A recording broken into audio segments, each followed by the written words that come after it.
A domesticação dos animais se iniciou há muito mais tempo do que vocês imaginam. Há 10 mil anos atrás, quando alguém no Oriente Médio decidiu que seria uma boa ideia ter um animal consigo. Animal este que seria nada mais nada menos que a ovelha. E com o passar do tempo, outras espécies também puderam usufruir de benefícios do ser humano e também serviram como benefícios para os mesmos, como bovinos, suínos, cães, felinos e os outros animais que conhecemos hoje em dia como domésticos. Essa relação gerou mudanças comportamentais e físicas nos animais, como por exemplo os mamíferos que apresentaram docilidade, redução do cérebro, maturação mais adiantada e maior variabilidade de cores. O conceito de domesticação varia para cada pesquisador, porém uma coisa é certa: a domesticação é um processo que inclui contínua associação entre o homem e os animais. A domesticação não pode ser colocada em caixinha, até porque os fatores que causaram cada domesticação foi distinto, mas é possível afirmar sim que a presença de certos genes no ambiente estão sim relacionados a este processo. Viu, professor, o que eu te falei? Ele para aqui e não fala mais nada. Eu vi sim, mas é que são muitos genes associados a essas mudanças e em diferentes espécies também. Então o vídeo daria muito mais que 10 minutos, talvez mais de 3 horas. Nossa, sério? Não sabiam que eram tantos assim? Me conta um pouco mais, por favorzinho. Tá bom então, mas bem rapidinho, porque senão eu vou pegar muito trânsito na hora de ir embora, ok? Tá bom, tá bom. Então eu vou começar falando dos meus favoritos, os bovinos. A domesticação dos bovinos envolveram vários genes para chegar no que é hoje, com suas funções especializadas, adaptação e temperamento. O gene GDF8 da miostatina, por exemplo, é um regulador negativo do crescimento do músculo. Ele limita o seu crescimento. No entanto, mutações que ocorrem naturalmente nesse gene foram associadas a níveis aumentados da conformação muscular em bovinos, algumas tendo perda de função do gene, causando um aumento exagerado da musculatura, importante para selecionar o gado de corte. Também foi identificado o gene GHR, sendo o receptor do hormônio de crescimento. Que interessante, professora. Mas e o gado de leite? Para o gado leiteiro, temos o gene DGAT1 que codifica uma enzima envolvida na biossíntese de triglicerídeos, ou seja, está relacionado com o percentual de gordura no leite. Pesquisadores ainda relacionam variações no gene com a produção quantitativa de leite, sendo de grande interesse para os produtores. Também foi selecionado o gene ABCG2 localizado no cromossomo 6, que está fortemente relacionado à porcentagem de proteína e gordura no leite. Professora, tem mais genes relacionados à domesticação de bovinos? Bom, encontraram polimorfismos do gene DBH localizado no cromossomo 11, que é essencial para a síntese do neurotransmissor no sistema simpático adrenal. Isso quer dizer que esse gene vai influenciar no temperamento dos bovinos. Entendi. Agora podemos falar sobre o meu animal preferido, os suínos? Claro, então vamos falar deles. Aqueles que recheiam as telinhas e os pratos do mundo afora, que fazem ronk-ronk e têm nariz de tomada e estão fazendo sucesso como pet. Bacon! O que se sabe sobre a domesticação deles? Então, sabemos que o gene MC1R parece ter sido um alvo na seleção desses animais. Ele é associado à cor da pelagem em mamíferos e influencia os níveis relativos de eumelanina para as cores preto e marrom e feomelanina para o amarelo e vermelho. Que legal, nunca vi um porco preto. Mas como pode ter sido feita essa seleção de cores?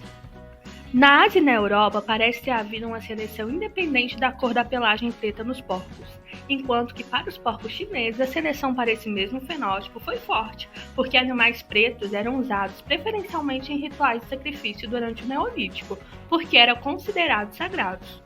Que interessante! Tem mais alguma característica selecionada na domesticação deles? Sim, além do que já citei, o gene de fator de crescimento IGF-2, que é expresso paternalmente, afeta o crescimento muscular, a deposição de gordura e o tamanho do coração dos porcos.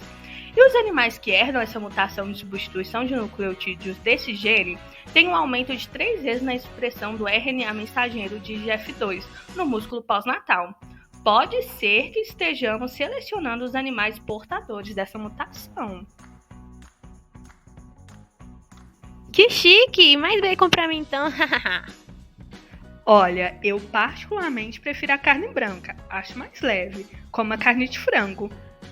Ao falar nisso, você sabe como começaram os estudos em relação aos genes envolvidos no processo de domesticação das galinhas? Não, me conte mais.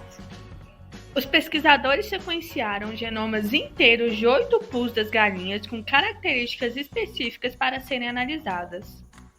Uma das mutações observadas que sugerem seleção positiva foi encontrada na região do gene BCDO2, em que a inibição desse gene parece ser responsável pela coloração de pele amarela. Mas qual a suposta ancestralidade que foi encontrada com essa análise? Então, a maioria das galinhas utilizadas comercialmente tem um fenótipo de pele amarela e são homozigotas recessivas para essa característica. Já outras raças locais possuem pele branca e têm um alelo selvagem dominante, ou seja, o alelo de pele branca parece ter sido derivado de uma espécie ancestral diferente, sugerindo uma origem híbrida das galinhas. Além disso, existem estudos em relação ao gene do TSHR, que está localizado em uma região com baixos níveis de heterozigose. Em uma análise aprofundada desse locus, descobriu-se que cada animal carrega pelo menos uma cópia do haplótipo, e a maioria é homozigoto. O que é sugerido uma relação ao papel do TSHR nas galinhas é a perda da reprodução sazonal presente em parentes não domesticados. Que doido! Mas e em relação à plumagem das galinhas? Mais legal que a cor da plumagem é a interferência que isso tem no comportamento das aves. Um dos exemplos é o gene PMLE17, em que indivíduos homozigotos recessivos são pretos, e indivíduos que possuem um alelo White Leghorn são brancos, sendo que os heterozigotos podem possuir menos pigmentação. Em relação a isso, existe uma diferença comportamental entre os indivíduos que carregam cada um dos alelos, sendo os homozigotos recessivos mais vocais, menos ativos, mais agressivos, mais sociais e exploratórios do que os pássaros, o que sugere que o gene PML17 tem efeitos pleiotrópicos no comportamento ou há a existência de um locus relacionado. Não sabia que as galinhas eram tão complicadas assim, quem diria? Isso é porque você não sabe da história dos nossos amiguinhos cachorros. Desde os tempos primórdios, quando os cães começaram a se tornar os melhores amigos do homem, ao longo de 9.000 gerações, de acordo com a cientista Kirsten, eles passaram por mudanças significativas. Agora, vamos mergulhar na parte interessante dessa história. Robert Wayne descobriu que o gene IGF-1 desempenha um papel crucial no tamanho do esqueleto dos cães domésticos e no DNA mitocondrial. E você sabia que a diversidade de pelagens em nossos amiguinhos de 4 patas também está relacionada ao gene MC1R? Nossa, igual dos porcos? Sim, muito bem observado. Ele atua da mesma maneira em ambos, mas não para por aí. Existem vários outros genes que geram alterações físicas em cães dependendo de sua raça. Como o gene FGF5, que determina se o pelo será curto ou longo. O gene RSPO2 confere aquele charmoso bigode e sobrancelhas peludas. O gene KRT71 controla o grau de enrolamento do pelo. Tem também o gene BMP3, que dita o formato do crânio, entre outros muitos que ainda não foram descobertos. Meu Deus, são muitos genes mesmo. Tem mais algum que diferencie os cães de seus ancestrais lobos? Tem sim. Os cães possuem várias cópias do gene AMY2B que lhes conferem uma melhor capacidade de digestão de amidos em comparação aos lobos. Isso explica por que eles podem desfrutar de uma dieta mais variada, incluindo alimentos à base de amido. Isso ocorreu por conta da mudança da dieta dos lobos após a convivência com os humanos. Legal, mas como os lobos odeiam a gente e os cães nos amam? Ainda não entendi.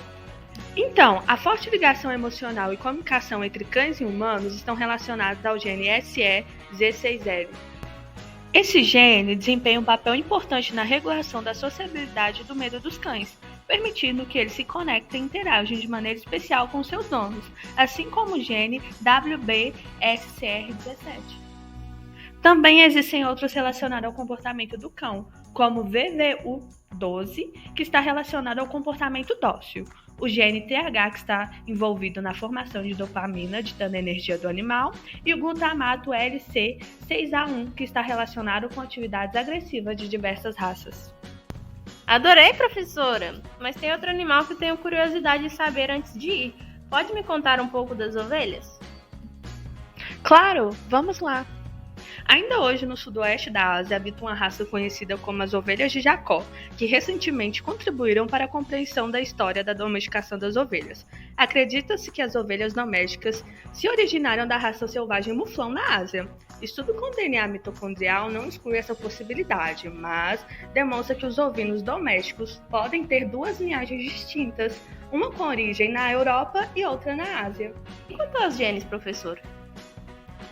Os genes de domesticação das ovelhas são comuns com vários outros animais domésticos, já que as ovelhas foram dos primeiros a serem domesticados, assim como fala no vídeo que você me mostrou. Como o OXT, que produz oxitocina, estando ligada a ligações afetivas com os humanos. O gene AVP estão relacionados com a produção de vasopressina, que tem impacto no estresse animal. O AVPR1A e B tem um importante papel na aquisição de características como mansidão e redução do estresse e ansiedade. E quanto às características físicas, tem algum? Tem sim, nesse caso temos o OXTR, que tem a ver com os traços fenótipos e as relações de cuidado entre mãe e prole. E também tem o gene RXFP2, que dita a presença ou não de cornos. Entendi, professor. Então existem diversos genes ligados à domesticação animal, relacionados à aparência, comportamento e alterações fisiológicas em relação aos seus ancestrais. Mas por que todas essas coisas são importantes para nós hoje em dia? A questão da aparência é uma vantagem para nós, pois assim conseguimos diferenciar raças de diferentes animais pelo seu tipo de cor de pelo, pelo formato do seu crânio, pelo seu tamanho, entre outros. Quanto ao comportamento, é dessa maneira que conseguimos estabelecer relações com esses animais, seja com objetivo de produção ou sentimental. E as mudanças fisiológicas são importantes principalmente para os animais de produção, que se desenvolveram de forma que possam gerar alimento ou matéria-prima para a espécie humana, como o gene da miostatina. Então, assim, ao longo de milhares de anos, os animais domésticos evoluíram geneticamente, tornando-se nossos fiéis companheiros. Obrigada, professora, salvou. Daqui pra frente vou ver esses animais com outros olhos. Por nada, até a próxima aula. Tchauzinho! Tchau!